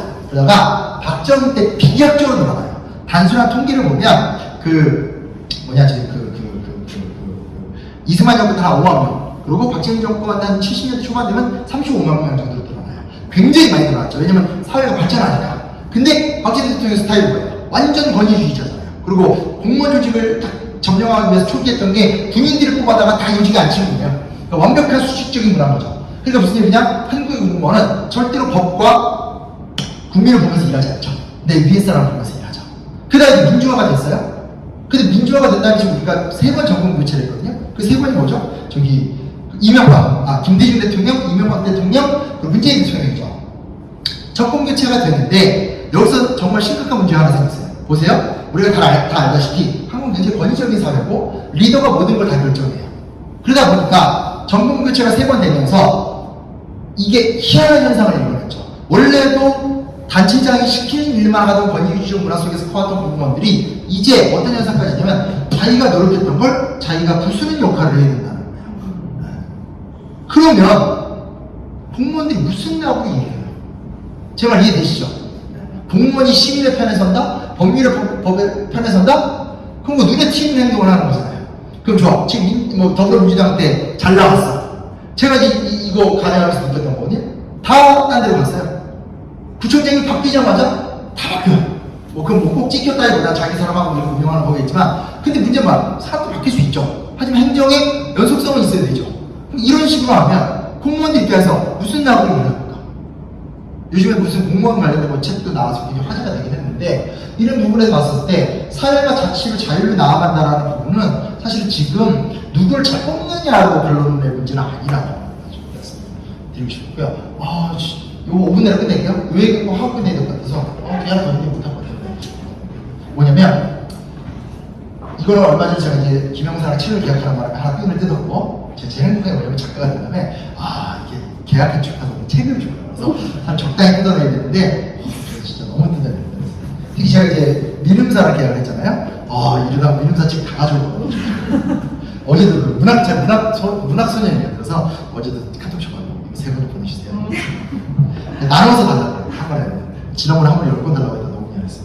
자, 요거는 사고 싶지는 않았었거든요. 근데 옛날 학기 찍었을 때 그분이 저한테 했어요. 피디님이 선물로 이런 선물 주냐니까 나의 마음이야. 그래서 자, 이건 왜 보여드린 거냐. 지금 우리가 너무나 내부 문제를 갖고 고민이 많은데, 내부 문제에 대해서 이제 앞에 좀 많이 했는데, 사실은 국제관계 속에서 살아남아야 되잖아요. 그리고 국제관계는 한번 무너지면 답이 없어요. 이거는 회복 탄력성 같은 건 없어요. 우리가 좀 실패했어? 이제 잘해야지. 그런 게 어디 있습니까? 해외 특사 보냈다고 조선이 식민지에서 독립했어요? 없어요. 해외 국제 구조라는 건 한 번 빠그라지면 원상의 복은 어지간한 특별한 기회가 나오지는 않아요. 우리가 어떻게 독립할 수 있을까요? 1937년에 일본이 중일 전쟁을 일으켰기 때문에 소위 말하는 아시아에서 일본과 미국과 영국이 아시아를 관리하고 중국은 공동으로 이 시장을 진출하자는 개념을 약속을 일본이 깬 거거든요. 그게 깨지면서 사실은 우리가 독립할 수 있었던 기회를 얻었는데, 보세요. 제가 이제 이걸 왜 갖고 왔냐면, 이명박 대통령 책을 보면, 이번에 첫 번째 봤어요. 이분이 얘기하는 자서전 다 자기 위주로 써요. 자서전 읽을 때 번뇌하고 참여하고 이런 책은 없어요. 그리고 심지어 김대중 대통령도 살아온 정치인이 정말 성찰적으로 재밌는데, 대통령 5년간 기간 얘기는 읽지 마세요. 왜 못 읽게 들으시죠? 자기 아들이 얘기할 때는 혹시 한국의 아빠랑 다 똑같구나 이런 생각을 하게 되고, 제가 읽었던 가장 재밌는 대통령 자서전은 김영삼 대통령 자서전이 제일 재밌습니다. 왜냐면 김영삼 대통령 자서전은 70%가 박정희 욕이고요, 30%가 김대중 욕입니다. 그 김영삼 대통령은 전두환과 노태우는 아예 사람을 안 보는 것 같고, 평생의 이제 필적이 박정희고, 그렇지만 이제 가장 열등감, 그래서 그만 없었으면 이렇게 좀 쌀게이너와 같은 마음으로 이제 이렇게 김대중 대통령한테 이런 거 많이 해요. 그래서 제일 웃겼던 게 그때 유신 선거했을 때 둘 다 해외에 있었어요. 그런데 김대중이 안 들어오고 김대중 대통령이 들어왔거든요. 그러면 들어온 거잖아요. 뭐라고 써보잖아요. 나는 죽음을 경험하고 들어왔다.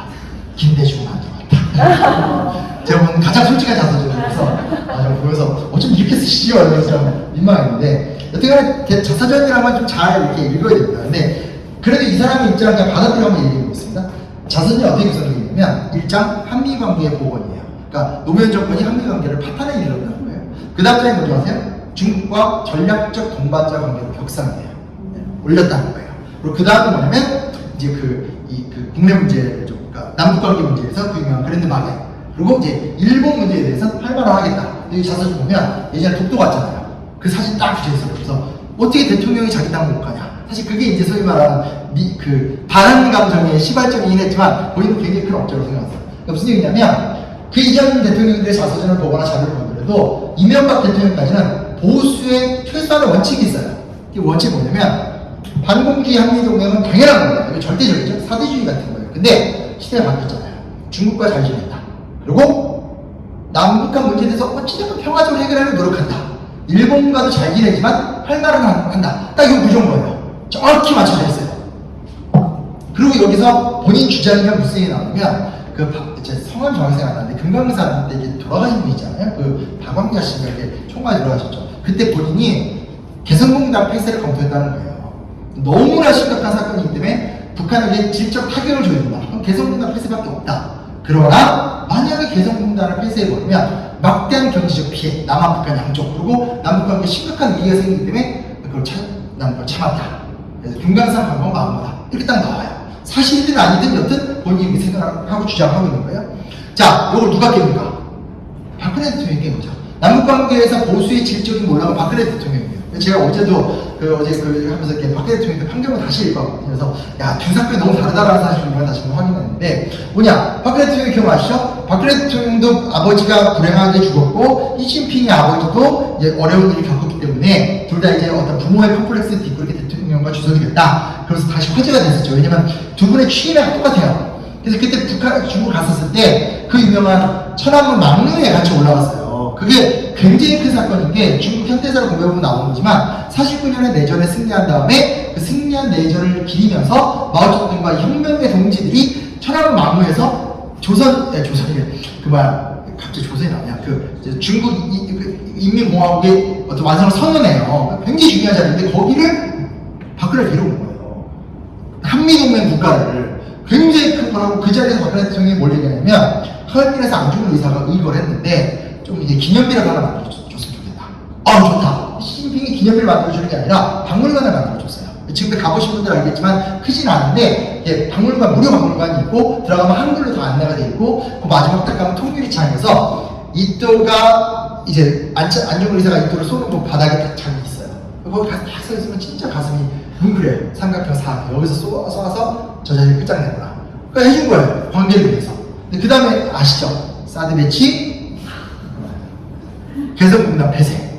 이게 뭐냐면 이게 굉장히 중요한 문제가 뭐냐면 그동안 한국 사회에서 보수가 지켜온 원칙. 물론 진보적 진영의 입장에서 보수는 진정성이 없다. 이 새끼들 이 사람들 정말 항상 너무 지나치게 반공주의자 비판을 했지만 최소한의 지켜야 되는 어떤 원칙이나 표방하는 명분에 있어서는 항상 한미동맹과 반공을 기반으로 하되 중국과의 관계를 존중하고 남북 간의 평화를 도모하고 일본 앞에서는 평화를 경제적 이득을 도모하지만 할 말은 한다. 이 원칙을 딱 깼던 사람은 이제 박근혜 대통령이죠.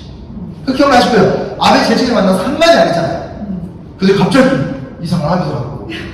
자, 그러면 이제 밸런스를 맞춰야 됩니다. 저는 어찌 되면 특정 정당을 반영하는 사람이에요.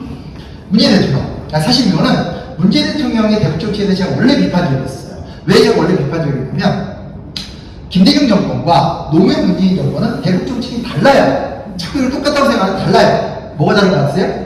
김대중 정권은 우리가 주도한다는 거예요. 우리가 북한을 설득하고 우리가 미국을 설득하고 그래서 우리가 합의를 보고 우리가 만들어주는 거예요. 그 원칙을 김대중 대통령이 깬 적이 없어요. 그래서 그때 이제 클린턴 대통령이 많이 도와줬고 부시 대통령도 옆에서 이렇게 많이 했어요. 근데 문재인 정권의 특징이 뭐예요? 기억나실 거예요. 베트남에 둘을 만나게 해줬고 아무것도 안 됐잖아요. 문재인 정권은 중재를 해주겠다는 거예요. 그래서 문제를 다 풀어버리겠다는 거예요. 근데 여기서 냉정한 질문을 할 수 있죠. 핵밖에 없는 나라가 핵을 포기할 수 있을까요? 불가능한 일이에요. 다음, 핵 때문에 문제를 썩는 나라가 동아시아에 있는 게 나을까요? 없는 게 나을까요?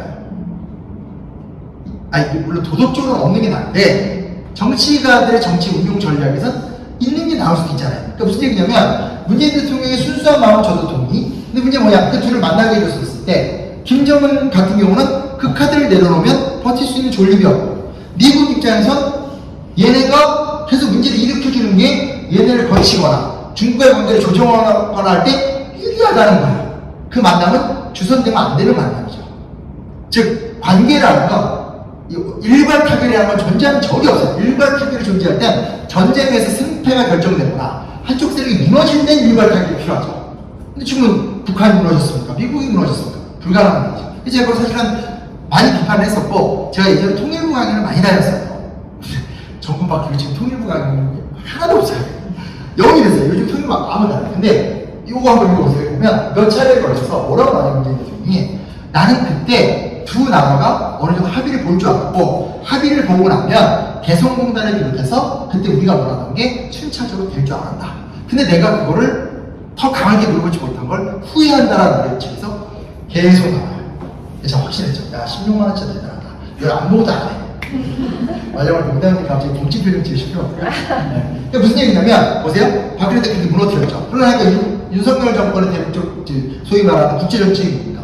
중국 간첩이라는 얘기를 하잖아요. 얼짜 발언되냐 안 해요. 아예 없어요 지금. 소위 말하는 대북 정책도 없고 국제관계 전략도 없죠.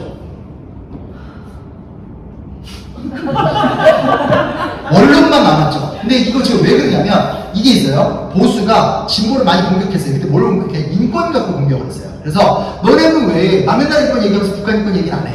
그거에 대한 반작용이 유시민 작가님을 비롯해서 자꾸 유시민 작가님 갖고 그러네요. 네, 비롯해서 많은 한국의 진보 인사들이 북한에 대한 혐오 발언이나 비하 발언을 꽤 많이 했어요. 전 다 이해해요. 왜냐면 그 당시 상황에서 디펜딩 레이디 때문에 까야 되죠. 문제 뭐냐? 그 얘기를 저희 세대까지는 알아들어요. 또 상황 바꾸려 또 남북관계 좋게 하면 돼. 근데 문제 뭐예요?